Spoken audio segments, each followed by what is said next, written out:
கிறிஸ்துவுக்குள் அன்பானவர்களே, ஆண்டவராகிய இயேசு கிறிஸ்துவின் நாமத்தினாலே உங்கள் யாவரையும் வாழ்த்து வரவேற்கிறேன். கர்த்தர் உங்களை ஆசீர்வதிப்பாராக. இந்த ஆராதனைக்குள் நாம் போகும் முன்பதாக ஜெபத்தோடு கர்த்தரை நாம் ஆராதிக்க போகிறோம். அன்பின் பரலோக பிதாவே, இந்த ஆசீர்வதிக்கப்பட்ட மனமகிழ்ச்சியின் நாளிலே உம்முடைய திருச்சமூகத்துக்கு நேராக நாங்கள் வந்து உம்மை ஆராதிக்க நீ கொடுத்திருக்கிற ஒரு பெரிய கிருபைக்காக நன்றி செலுத்துகிறோம். இந்த ஆராதனையை உண்மையும் உத்தமமாக ஆண்டவரே தெய்வ பயத்தோடு கூட நாங்கள் ஆராதிக்க எங்களுக்கு உதவி செய்யும். இந்த ஆராதனையின் மத்தியிலே நீர் பிரியப்படுவீராக. கர்த்தருடைய வார்த்தை எங்களோடு கூட பேசட்டும். கர்த்தர் எங்களை பலப்படுத்துவீராக. நீர் எங்கள் வாழ்க்கையிலே செய்யும் அற்புதமான காரியங்களை நாங்கள் அறிந்து கொள்ளத்தக்கதாக எங்கள் கண்களை திறந்தருளும். தேவனுடைய பிரசன்னம் எங்களை சூழ்ந்திருப்பதாக இயேசுவின் நாமத்தினாலே ஜெபிக்கிறோம் எங்கள் பிதாவே, ஆமென், ஆமென். ஒரு பாடலுடைய பாடி கர்த்தருடைய நாமத்தை மகிமைப்படுத்தி பாடப்போகிறோம். ஜெயம் கொடுக்கும் தேவனுக்கு கோடி கோடி ஸ்தோத்திரம் பாடுகிறோம்.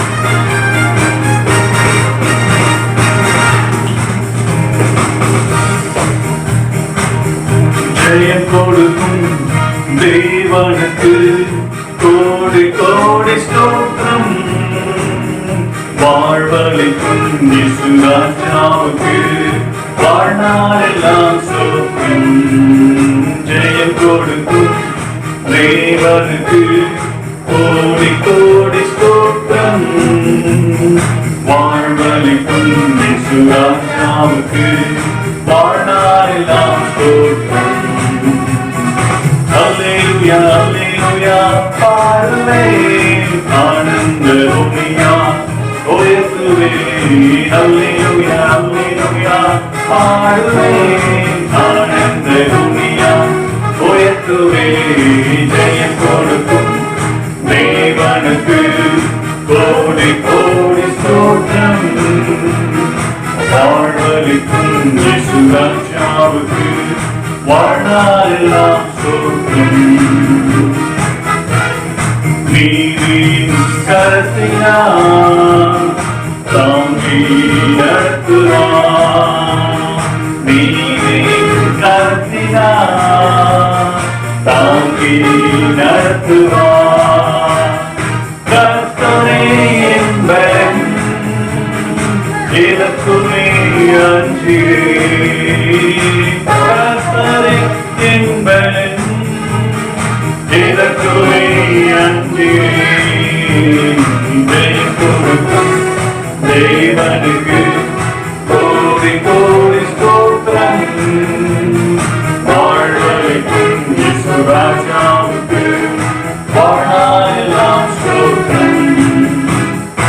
அற்புதம் செய்பவர், அகிலம் படைத்தவர். அற்புதம் செய்பவர், அகிலம் படைத்தவர். யுத்தத்தில் வல்லவர், மீட்பர் ஜெயிக்கிறார். யுத்தத்தில் வல்லவர், மீட்பர் ஜெயிக்கிறார். ஜெயம் கொடுக்கும் தேவனுக்கு கோடி கோடி ஸ்தோத்திரம்.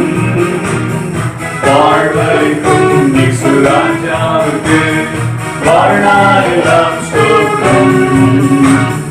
நம்பிக்கை தேவனே, நன்மைகள் அளிப்பவர். நம்பிக்கை தேவனே, நன்மைகள் அளிப்பவர்.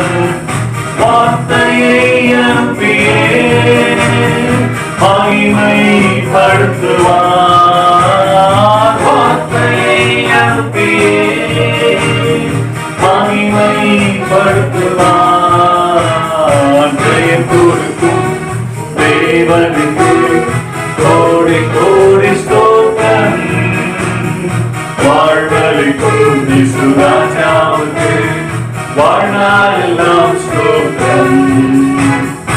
உண்மை தேவனே, ஒழுக்கம் நிறைந்தவர்.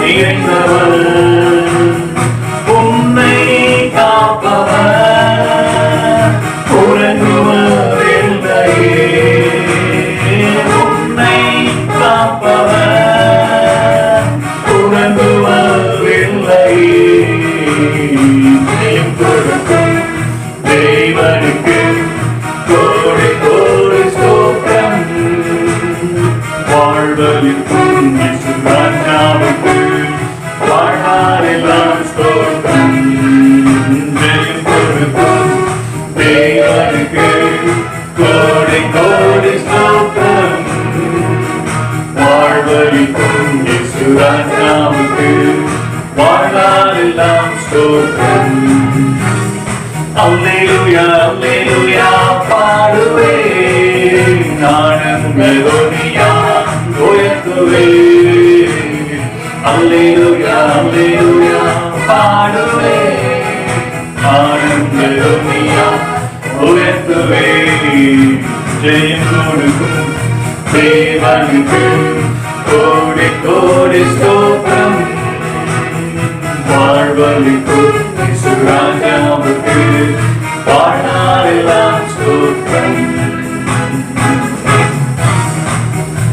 ஹல்லேலூயா.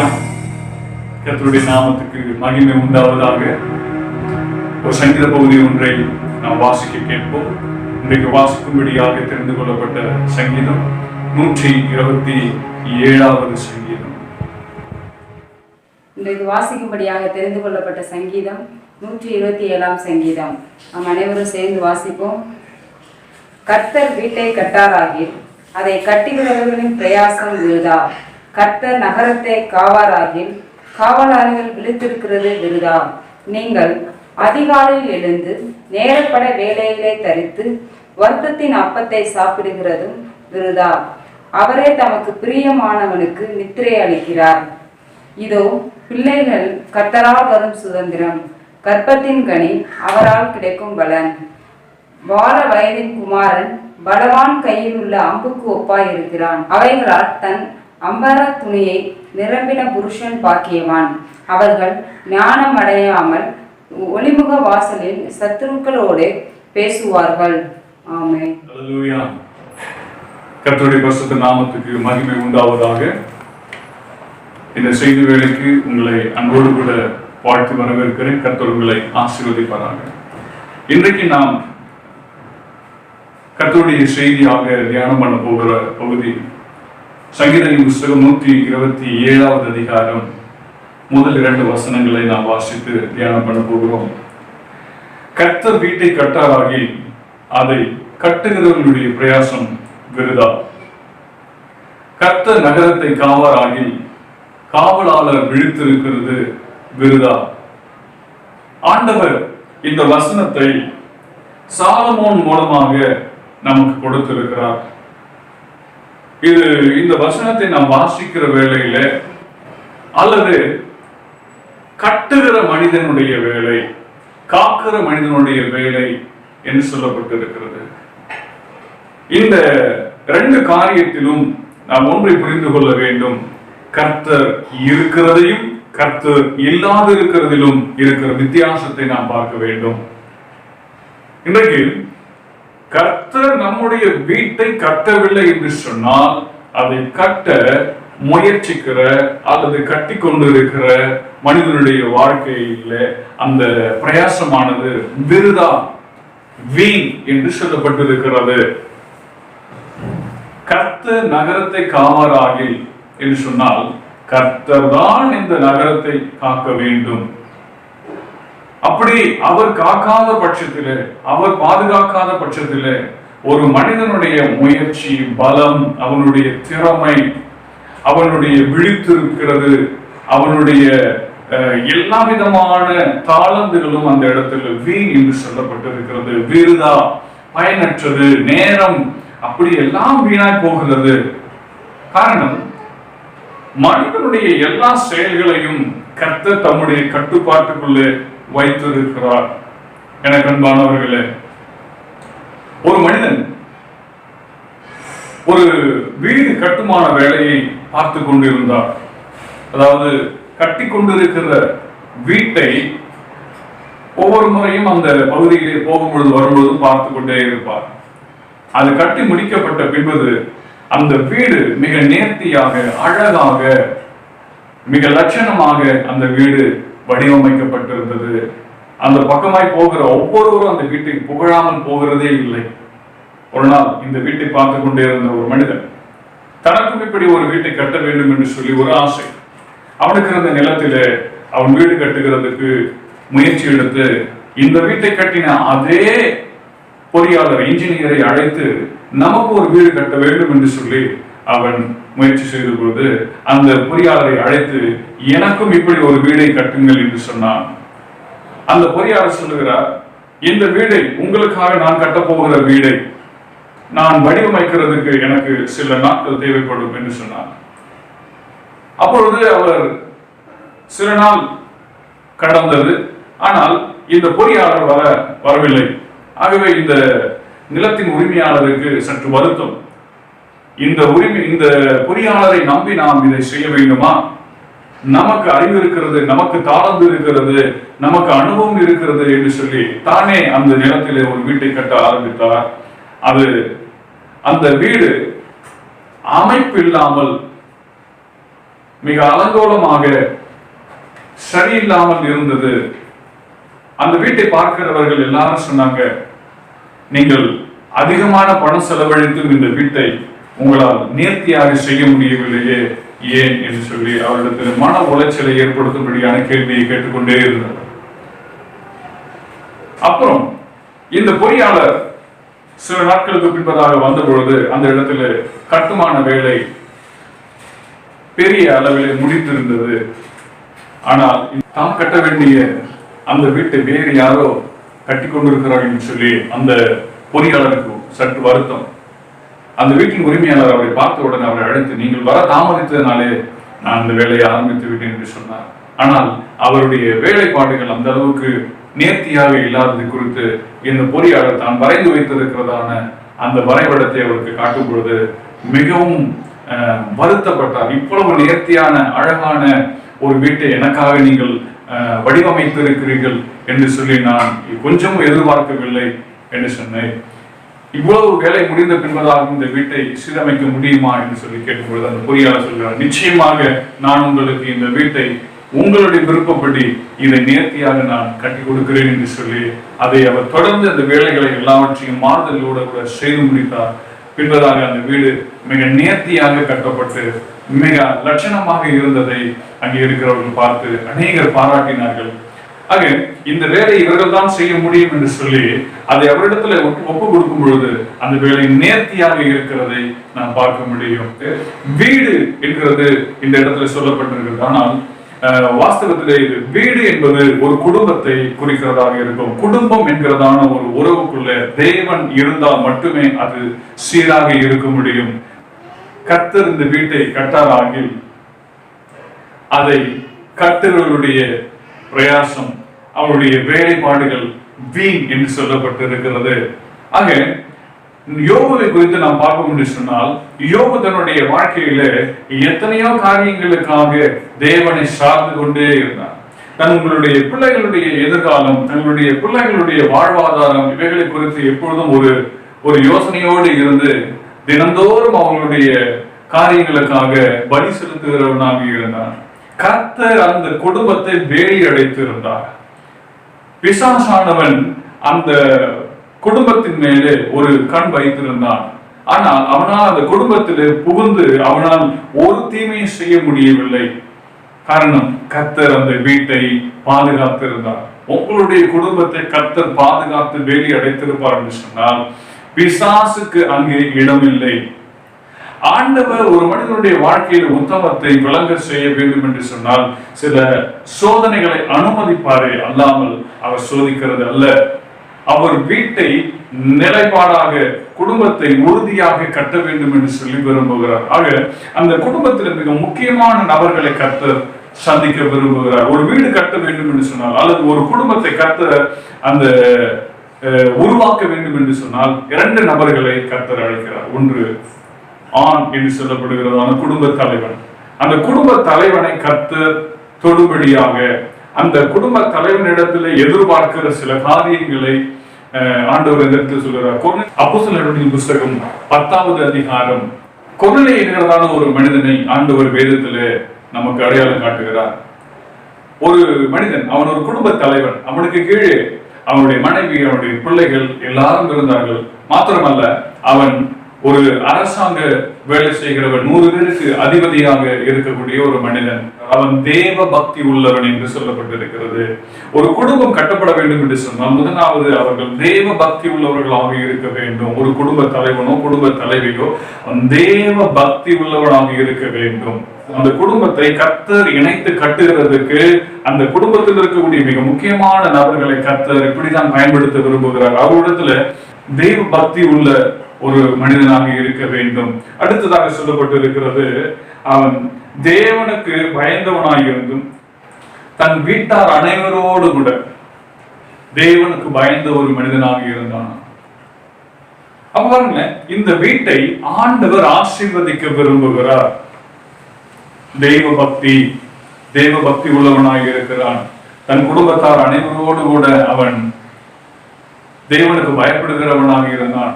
ஆண்டவர் பார்த்தால் இந்த குடும்பத்தை பாதுகாக்க வேண்டும் என்று சொல்லி விரும்புவார். அந்த குடும்பத்தை பொறுப்பெடுத்து அந்த குடும்பத்தை நடத்த வேண்டும் என்று சொல்லி விரும்புவார். ஆக இந்த குடும்பத்துக்கு தேவையான மிக முக்கியமான காரியம் பாருங்களேன், அவன் தெய்வ பயத்தோடு கூட இருந்ததுனால அப்போஸ்தலர்களுடைய மிக முக்கியமான நபரை அவருடைய வீட்டுக்கு அழைக்கிறார். பேதுரு என்கிறதான அந்த மனிதனை அப்போஸ்தலனை அழைத்து தன் வீட்டு காரியங்களிலே அந்த தேவ வார்த்தை வர வேண்டும் என்று சொல்லி ஆண்டவர் அனுமதித்திருந்தார். அந்த குடும்பத்துக்கு அந்த வார்த்தை வந்தது. அது மாத்திரமல்ல, தேவன் அந்த குடும்பத்தை அபிஷேகம் செய்தார். ஆதி அப்போஸ்தலர் நாட்களிலே இருந்த அந்த சபையார் மேலே இறங்கின அந்த பரிசுத்த ஆவியானவர் அந்த குடும்பத்தின் மேலே இறங்கினார். பாருங்களேன், இதுதான் தேவன் நடத்துகிற விதங்கள். ஒரு குடும்பத்திலே தேவன் வாசம் செய்ய வேண்டும் என்று சொன்னால், அந்த குடும்பத்தை கட்ட வேண்டும் என்று சொன்னால், அந்த குடும்பத்துல தெய்வ பயம் முக்கியம். தேவனுக்கு பயப்படுகிற பயம் முக்கியம். தெய்வ பக்தி முக்கியம். தெய்வ பக்தினா எப்படிதான் வெளிக்காட்ட முடியும்?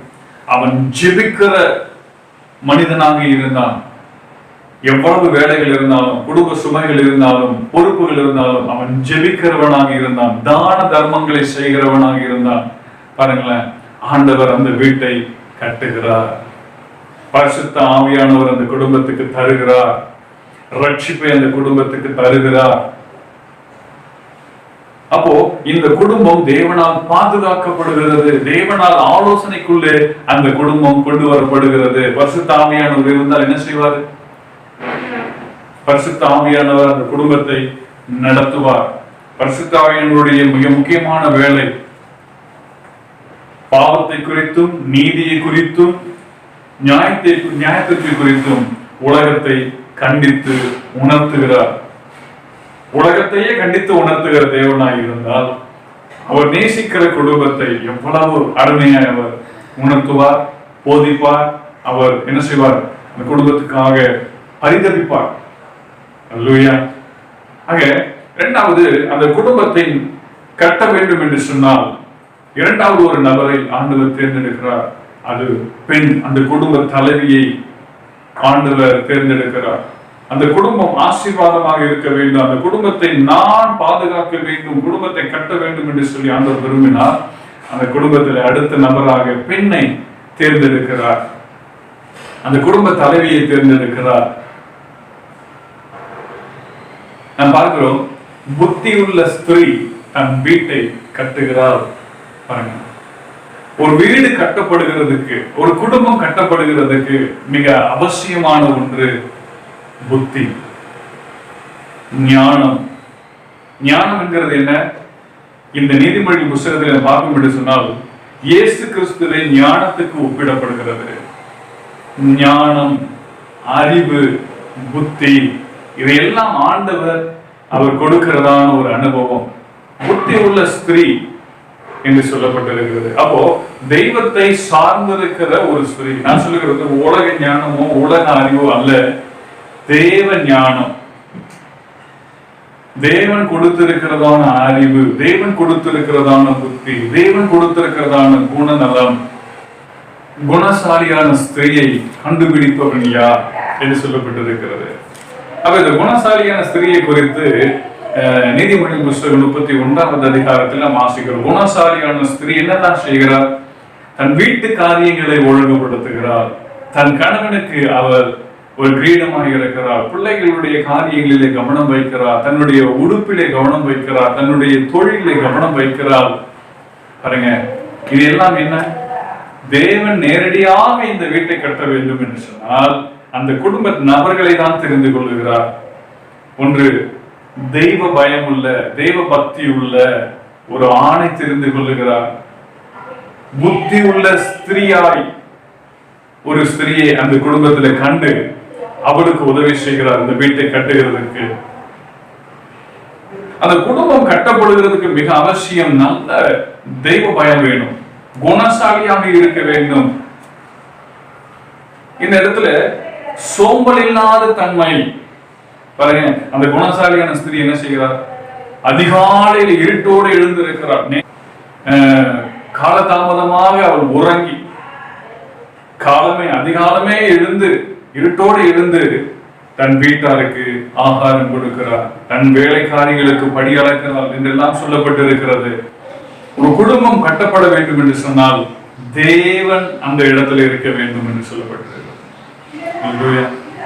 தேவன் இல்லாமல், சொந்த முயற்சியிலே தேவன் இல்லாமல் ஒரு மனிதன் தன்னுடைய தாளந்துகளினாலே, தன்னுடைய அனுபவங்களினாலே அந்த வீட்டை கட்டி முடிக்கலாம் என்று சொன்னார்.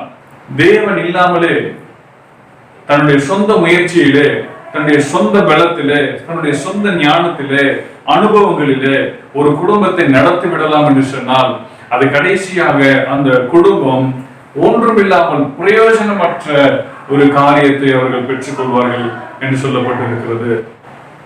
நம் வேதத்திலே வாசிக்கிறோம். 1 கொரிந்தியர் புஸ்தகம் 3வது அதிகாரம் 6வது வசனம் 7வது வசனம் என்று சொல்லுகிறது, நான் நட்டேன், அப்பொல்லோ நீர் பாய்ச்சினான், தேவனே விளைய செய்தார். அப்படி இருக்க நடுகிறவனாலும் ஒன்றுமில்லை, நீர் பாய்ச்சுகிறவனாலும் ஒன்றுமில்லை, விளைய செய்கிற தேவனாலே எல்லாம் ஆகும். நான் நட்டேன், அப்பொல்லோ நீர் பாய்ச்சினான் என்று சொல்லப்பட்டிருக்கிறது. கணவன் உழைத்தான், மனைவி அந்த பலனை அந்த குடும்பத்துக்கு பிரயோஜனமாக்கினால் அந்த குடும்பம் வளர்கிறதும் அந்த குடும்பம் வளராமல் இருக்கிறதும் தேவனுடைய கரத்தில் இருக்கிறது. அல்லேலூயா. அநேகர் சொல்லுகிறது உண்டு, நான் தான் இந்த குடும்பத்தை காப்பாற்றுகிறேன், நான் தான் உழைக்கிறேன், நான் தான் கடினமாய் இந்த குடும்பத்துக்காக உழைத்து சம்பாதிக்கிறேன் எல்லாம் சொல்லுவார்கள். ஆனால் எனக்கு இந்த வீட்டில் ஒரு மரியாதையும் கிடையாது, இந்த வீட்டில் ஒரு நன்மையும் நான் அனுபவிக்கல என்று சொல்லுவார்கள். காரணம், நான் என்று சொல்லக்கூடிய அந்த காரியங்களை ஆண்டவர் வெறுக்கிறார். நான் நட்டேன், நடுகிறது என்னுடைய வேலை, நான் உழைக்கிறேன், அது என்னுடைய வேலை, நான் என்னுடைய பிள்ளைகளுக்காக பிரயாசம் எடுக்கிறேன், அது என்னுடைய வேலை. ஆனால் அந்த பிரயாசத்துக்குரிய பலன் வீடு வந்து சேருகிறது, கர்த்தருடைய கரத்தில் இருக்கிறது. ஆமென். அல்லேலூயா. கர்த்தர் வீட்டை கட்ட வேண்டும், கர்த்தர் குடும்பத்தை காக்க வேண்டும். ஆக அது எல்லாமே ஆண்டவருடைய கரத்தில் இருக்கிறது. அடுத்து நாம் பார்க்கிறோம், கர்த்தர் நகரத்தை காவாராகி காவலாளர் விடுத்திருக்கிறது விருதா என்று சொல்லப்பட்டிருக்கிறது. இங்க பார்ப்போம் என்று சொன்னால், நாம் இந்த காலகட்டங்களில் ஒரு கொடிய வியாதியினாலே நாம் இந்த உலகத்திலே மிகவும் பாதுகாப்பாக இருக்க வேண்டும் என்று சொல்லி அறிவுறுத்தப்படுகிறோம். முகக்கவசம் அணிய வேண்டும், கையுறை அணிய வேண்டும், கைகளை சுத்தமாக்க வேண்டும். எல்லாவற்றையும் செய்திருந்தும் சில குடும்பங்களிலே இப்படிப்பட்டதான கொரோனா வியாதி பரவி விடுகிறது. காரணம், அவர்கள் சொல்வார்கள், நான் எல்லா விதத்திலும் ரொம்ப சுத்தமாகத்தான் இருந்தேன், ஆனால் என்னையும் மீறி இந்த வியாதிகள் என்ன செய்கிறது, எங்களை அண்டிக் கொள்ளுகிறது என்று சொல்லி அவர்கள் சொல்லும் பொழுது மிக வேதனையாக இருக்கிறது. இந்த வேதத்தை நாம் நினைவு கூற வேண்டும். கர்த்தர் நகரத்தை காவலாகில் காவலாளர் விழித்திருக்கிறது விருதா. நாம் கை கழுகிறதுனாலே அல்ல, நாம் முகக்கவசம் அணிகிறதுனாலே அல்ல, நாம் ஒருவரை விட்டு தூரமாக இருக்கிறதை மாத்திரம் அல்ல, கர்த்தர் நம்மை பாதுகாக்க வேண்டும், கர்த்தர் நம்மை வேலி அடைக்க வேண்டும். யோபுக்குண்டான எல்லாவற்றையும் கர்த்தர் வேலி அடைத்தார். அந்த வேலி நம்முடைய குடும்பத்திலே அடைக்கப்பட வேண்டும் அப்படி இருந்தால் மட்டுமே கர்த்தர் இந்த உலகத்திலே நாம் வாழ முடியும். அல்லேலூயா. அதுக்காக நாம் முகக்கவசம் அணியக்கூடாது, கைகளை சுத்தமாக வைத்துக் கொள்ளக்கூடாது என்றெல்லாம் சொல்ல முடியாது. அது நம்முடைய கடமை, அதை நாம் செய்ய வேண்டும். ஆனாலும் அதையும் மீறி பிரச்சனைகள் வருகிறது. அதை தவிர்க்கிறதுக்கு கர்த்தருடைய பாதுகாப்பு நமக்கு அவசியம். என அன்பானவர்களே, கர்த்தருடைய பாதுகாப்பை நாம் விசேஷமாக நம்முடைய குடும்பங்களிலே கொண்டு வர வேண்டும். ஒரு சாலை பணி நடந்து கொண்டிருக்கிறது, சாலை விரிவாக்க பணி ஒன்று நடந்து கொண்டிருக்கிற வேளையில அந்த இடத்துல ஒரு மரம் ஒரு இடையூறாக இருந்ததுனால அந்த மரத்தை வெட்ட வேண்டும் என்று சொல்லி அந்த நெடுஞ்சாலைத்துறையினர் தீர்மானம் எடுத்தார்கள். ஆனால் பாருங்கள், அந்த மரத்தின் உச்சியிலே ஒரு பறவை கூடு கட்டி வைத்திருந்தது.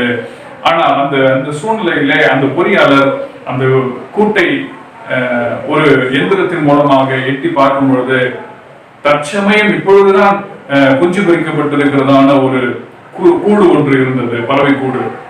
ஆகவே இப்பொழுது அதை என்ன செய்ய வேண்டாம், அந்த மரத்தை வெட்ட வேண்டாம், அடுத்த பணிக்கு நாம் போவோம், இன்னும் ஒரு சில வாரங்களிலே அந்த பறவைகள் வளர்ந்து விடும் என்று சொல்லி அங்கிருந்து போயிட்டு மற்ற வேலைகளை செய்துவிட்டு ஒரு சில வாரங்கள் கழித்து அந்த இடத்துல வரும் பொழுது அந்த பறவைகள் எல்லாம் வளர்ந்து அந்த கூட்டை விட்டு வெளியேறிவிட்டது.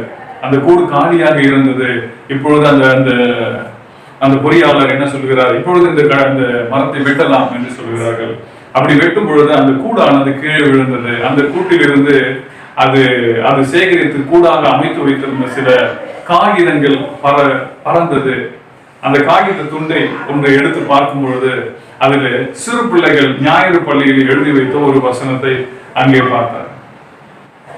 அது என்ன வசனம் என்று சொன்னால் 1 பேதுருவின் புஸ்தகம் 5வது அதிகாரம் 7வது வசனம், அவர் உங்களை விசாரிக்கிறவர் ஆனபடியினால் உங்கள் கவலைகள் எல்லாம் அவர் மேலே வைத்து விடுங்கள் என்று சொல்லப்பட்டிருந்த அந்த வசனம் அங்கே இருந்தது. ஆனால் அந்த பறவைக்கு அதெல்லாம் தெரியாது. அந்த வசனம் இருந்த அந்த பேப்பரை கொண்டு போய் தன்னுடைய கூட்டிலே வைத்து அது கூடாக அமைத்து கொண்டது. பாருங்களேன், ஒரு மனிதனுடைய வாழ்க்கையில, ஒரு பறவையினுடைய வாழ்க்கையில அந்த வசனம் இருக்கும் பொழுது ஆண்டவர் அந்த பறவையை கூட என்ன செய்கிறார், பாதுகாக்கிறார். ஆக நம்முடைய வாழ்க்கையிலும் தேவனுடைய அணுக்கலகம், தேவனுடைய வசனம், தேவனுடைய வார்த்தைகள் நம்மை பாதுகாக்கிறது. அதனுடைய வேதம் சொல்லுகிறது, உலகத்தின் சகல நாட்களிலும் நான் உங்களோடு கூட இருக்கிறேன் என்று சொல்லப்பட்டிருக்கிறது. சங்கீதக்காரன் எப்படி சொல்லுகிறார், கர்த்தரின் பக்கத்தில் இருக்கிறார், நான் அசைக்கப்படுவதில்லை, மனிதன் எனக்கு என்ன செய்வான் என்று சொல்லுகிறார். ஆக தேவன் கொடுத்திருக்கிறதான அந்த பாதுகாப்பு நம்முடைய குடும்பத்துக்கு அவசியம். தேவன் கொடுத்திருக்கிறதான அந்த வளர்ச்சி நம்முடைய குடும்பத்துக்கு அவசியம். ஆகவே ஆண்டவர் இல்லாத, ஆகவே கர்த்தர் நம்முடைய குடும்பத்தை காக்க வேண்டும், கர்த்தர் நம்முடைய வீட்டை கட்ட வேண்டும். இதுதான் ஆண்டவர் விரும்புகிறது, நாம் விரும்புகிறது. நம்முடைய பிரயாசங்கள் எல்லாம் வீண். பெர்னிமே என்கிறதான ஒரு மிஷனரி, வேறு என்கிறதான ஒரு நாட்டிலே அவர் ஊழியம் செய்து கொண்டு வந்தார். பாருங்க, அவர் அடிக்கடி ஒரு அடர்ந்த காட்டு பகுதி, அமேசான் என்கிறதான அந்த அடர்ந்த காட்டு பகுதியாக அவர் போய் வர வேண்டிய அவசியம் உள்ளவராக இருந்தார். ஆகவே அவரோடு கூட உடனே ஊழியம் செய்து கொண்டு இருக்கிறதான சில மிஷனரிகள் சொன்னார்கள், நீங்கள் ஒரு பாதுகாப்புக்கு ஒரு துப்பாக்கி ஒன்றை நீங்கள் வைத்துக் கொள்ளுகிறது நல்லது என்று சொன்னார்கள். அவருடைய ஆலோசனைப்படி ஒரு துப்பாக்கி ஒன்றை வாங்கி அவர் ஒவ்வொரு முறையும் அந்த காட்டு பகுதியில் போகும்பொழுது தன்னோடு கூட எடுத்துக்கொண்டு போவார். அங்கே தங்க வேண்டிய சூழ்நிலையிலே அந்த கயிற்று ஊஞ்சல் அதில் படுத்துக்கொண்டு அந்த துப்பாக்கியை அருகாமையிலே வைத்துக் கொண்டிருப்பார். இப்படி 10 வருடங்கள் கடந்து போனது. அந்த இடத்துல ஊழியம் செய்யும் பொழுது 10 வருடங்களாக அந்த துப்பாக்கியோடு கூட இருந்தார். அந்த ஊழிய காலங்கள் முடிந்து தன்னுடைய சொந்த ஊருக்கு வரும் பொழுது, இனி எனக்கு துப்பாக்கி தேவையில்லை, ஆகவே இங்கே இருக்கிறதான தோட்டாக்களை எல்லாவற்றையும் நாங்கள் எடுத்து விட வேண்டும் என்று சொல்லி ஷூட் பண்ணி, அதாவது சுட்டு அந்த துப்பாக்கியில் இருக்கிறதான அந்த தோட்டாக்களை எல்லாம் வெளியேற்ற வேண்டும் என்று சொல்லி அவர் அதை சுட முயற்சிக்கிறார். சத்தம் தான் வருகிறது, ஆனால் அந்த குண்டுகள் வெளியே வரவில்லை, வெடிக்கவும் இல்லை. அவருக்கு ரொம்ப ஆச்சரியம். அதை திறந்து பார்த்தால் அந்த துப்பாக்கியில் இருக்கிறதான அந்த குண்டெல்லாம் துருப்பிடித்து ஒன்றோடு ஒன்று ஒட்டி கொண்டு இருந்தது. அந்த துப்பாக்கியோடு ஒட்டி இருந்தது. பாருங்களேன், இந்த வேலை செய்யாத பயனில்லாத அந்த துப்பாக்கி 10 வருடங்களாக அந்த மனிதன் அந்த காட்டு பகுதியில வைத்திருந்தார். அப்பொழுதுதான் அவர் உணர்வு வந்தது, இது இது பிரயோஜனமற்ற ஒரு துப்பாக்கியை நம்பி 10 வருடத்தை நான் செலவழித்திருக்கிறேனே. அப்ப இவ்வளவு நாள் என்னை பாதுகாத்தது யார் என்று சொல்லி யோசிக்கும் பொழுது, கர்த்தர் என்னை பாதுகாத்தார். ஒருவேளை கர்த்தர் இல்லை என்று சொன்னால் இந்த பயனற்ற துப்பாக்கியை வைத்திருந்து நான் செத்து போயிருப்பேன், மிருகங்களில் நான் கொல்லப்பட்டிருப்பேன் என்று சொல்லி அவர் மிகவும் வருத்தத்தோடு ஒரு துப்பாக்கியின் மேல் இருந்த நம்பிக்கையை ஆண்டவர் மேல் இல்லாமல் இருந்தது என்று சொல்லி அவர் வருத்தப்பட்டார். எனக்கு அன்பானவர்களே, இதெல்லாம் நிஜ சம்பவங்கள். கர்த்தர் பாதுகாக்கிறார். ஒரு நபரை பாதுகாக்க வேண்டும் என்று சொன்னால் கர்த்தர் தம்முடைய தூதனை அனுப்பி பாதுகாக்கிறார். அல்லேலூயா. ரெவரண்ட் ஜான் பேட்டன் என்கிறதான ஒரு மிஷனரி தன்னுடைய மனைவியோடு ஒரு தீவிலே ஊழியம் செய்யும்படி அந்த இடத்துல போயிருந்தார்களாம். அந்த தீவினுடைய மக்கள் இவர்களை ஏற்றுக்கொள்ளவில்லை. ஒரு இரவு அவர்களை வீட்டிலே வைத்து கொளுத்திவிட வேண்டும் என்று சொல்லி ஒரு பெரிய திரள் கூட்டத்தோடு கூட அங்கே வந்து அந்த வீட்டு வாசல்ல அவர்கள் சுற்றி விட்டார்கள். இந்த சம்பவத்தை உணர்ந்த அந்த ஜான் பேட்டன் அவருடைய மனைவியும் உள்ளே அமர்ந்து முழங்கால் படிக்கிட்டு இரவெல்லாம் தேவனை நோக்கி ஜெபம் பண்ணினார்கள். பொழுது விடிந்து அவர்கள் வீட்டை விட்டு வெளியே வந்தபோது ஒருவரும் அந்த வீட்டு பகுதியிலே இல்லையா. இப்படி அந்த வீட்டிலே அதை கொளுத்த வேண்டும் என்று சொல்லி வந்தவர்கள் எல்லாரும் போய்விட்டு இருந்தார்கள். இந்த சம்பவம் நடந்து 1 வருடம் கழித்து அந்த தீவினுடைய தலைவர் ரட்சிக்கப்பட்டார். அந்த ரட்சிக்கப்பட்ட நாளில் ஜான் பேட்டன் அவரிடத்துல கேட்கிறார், 1 வருடத்துக்கு முன்பதாக என்னை கொல்லுகிறதுக்காக நீங்கள் எல்லாரும் வந்திருந்தீர்கள், ஏன் அதை செய்யாமல் போனீர்கள் என்று சொன்ன பொழுது, நீங்கள் அந்த வீட்டை சுற்றிலுமாக பலம் நிறைந்த ஆட்களை நிறுத்தி அவர் கையிலே பட்டயத்தை கொடுத்திருந்தீர்கள், அவர்கள் வெள்ளை வஸ்திரம் தரித்திருந்தார்கள். ஆகவே நாங்கள் உங்களை அந்த நேரத்தில் ஒன்றும் செய்ய முடியாமல் அந்த இடத்தை விட்டு வெளியே போய்விட்டோம். அப்பொழுது ஜான் பேட்டன் சொல்லுகிறார், இல்லை, நான் யாரையும் அந்த இடத்தில் நிறுத்தவில்லை, நானும் என் மனைவி மாத்திரம் அந்த வீட்டிலே இருந்தோம் என்று சொல்லும் பொழுது அப்பொழுதுதான் ஜான் பேட்டனுக்கு புரிந்தது, அந்த இடத்தை கர்த்தர் பாதுகாத்தார், அந்த குடும்பத்தை அந்த வீட்டை கர்த்தர் பாதுகாத்தார் என்று சொல்லப்பட்டிருக்கிறது. ஜான் பேட்டனுக்கு இருந்த திறமைகளோ ஜான் பேட்டனுக்கு இருந்ததான தாளந்துகளோ சாமர்த்தியங்களோ அந்த இடத்துல அவரை காப்பாற்றவில்லை. தேவனை நோக்கி ஜெபித்த அந்த ஜெபம், கர்த்தர் பாதுகாக்கிற அந்த பாதுகாப்பு, கர்த்தர் காக்கிறதான அந்த காரியங்கள் அந்த இடத்துல இருந்ததுனால அந்த குடும்பம் பாதுகாக்கப்பட்டது. அந்த தீவார் ரட்சிக்கப்பட்டார்கள். பாருங்களேன், கர்த்தர் வீட்டை கட்டாராகில் என்று சொல்லப்படுது. நம்முடைய முயற்சிகளுக்கு அப்பாற்பட்டவர் தான் ஆண்டவர். நம்முடைய திறமைகளுக்கு அப்பாற்பட்டவர் தான் ஆண்டவர். நாம் பாதுகாக்கிறோம் என்று சொல்லி நம்முடைய குடும்பத்தை குறித்து நாம் நினைத்தோம் என்று சொன்னால் அது தவறு. ஆண்டவர் தான் நம்மை பாதுகாக்கிறார். வெளியே போகிற நம்முடைய பிள்ளைகள், நம்முடைய கணவன், நம்முடைய மனைவி, இவர்கள் எல்லாரும் கர்த்தர் பாதுகாக்கிறார். அவர்தான் நம்மை போஷிக்கிறார். ஆகவே இந்த வார்த்தைகளை நாம் மனதில் வைத்து இந்த 2 வார்த்தை இந்த நாட்களிலே நாம் தியானம் செய்திருக்கிறோம். ஆகவே இந்த வீட்டை, இந்த குடும்பத்தை கர்த்தர் காக்க வேண்டும் என்று சொல்லி அவரிடத்துல ஒப்புவித்து நாம் மற்ற காரியங்களை செய்வோம் என்று சொன்னார் தேவன் அந்த குடும்பத்தை பொறுப்பெடுத்துக் கொள்வார். உங்க குடும்பத்தை ஆண்டவர் பொறுப்பெடுத்துக் கொள்வார். ஆண்டவர் உங்களுடைய வாழ்க்கையை பாதுகாப்பார். எனக்கு அன்பானவர்களே, ஜெபம் செய்வோம். அன்பின் பரலோக பிதாவே, இந்த ஆசீர்வதிக்கப்பட்டதான மனமகிழ்ச்சியின் நாளில் நீர் எங்கள் வீட்டையும் எங்களுடைய நகரத்தையும் எங்களுடைய குடும்பத்தையும் கட்டி பாதுகாத்துக் கொள்வீர் என்று சொல்லி இப்பொழுது இந்த வார்த்தைகளின் மூலமாக நாங்கள் அறிந்து கொண்டோம். நீர் எங்களோடு கூட இருக்கிறேன். கர்த்தர் செய்ய நினைத்தது ஒன்றும் தடைபடாது, சகலத்தையும் செய்ய வல்ல தேவன். இது எங்களுடைய வாழ்க்கை பயணத்தில் நீர் எங்கள் படகில் இருக்கிறீர். எங்களை நடத்தும், எங்களை ஆசீர்வதியும். உங்களுடைய திருக்கரங்களுக்குள்ள எங்களை ஒப்புவிக்கிறோம். சங்கீதம் 91 சொல்லப்பட்டது போல, உன்னதமானவருடைய மறைவில் இருக்கிறவன் சர்வ வல்லவருடைய நிழலில் தங்குகிறான் என்று சொல்லப்படுது. ஆண்டவரே, நாங்கள் உங்களுடைய மறைவுக்குள்ளும் உங்களுடைய நிழலுக்குள்ளும் இருக்க கர்த்தர் எங்களுக்கு உதவி செய்யும். எங்களை ஆசீர்வதியும். இயேசுவின் நாமத்தில் ஜெபிக்கிறோம் எங்கள் பிதாவே. ஆமென், ஆமென். God bless. கர்த்தர் உங்களை ஆசீர்வதிப்பாராக.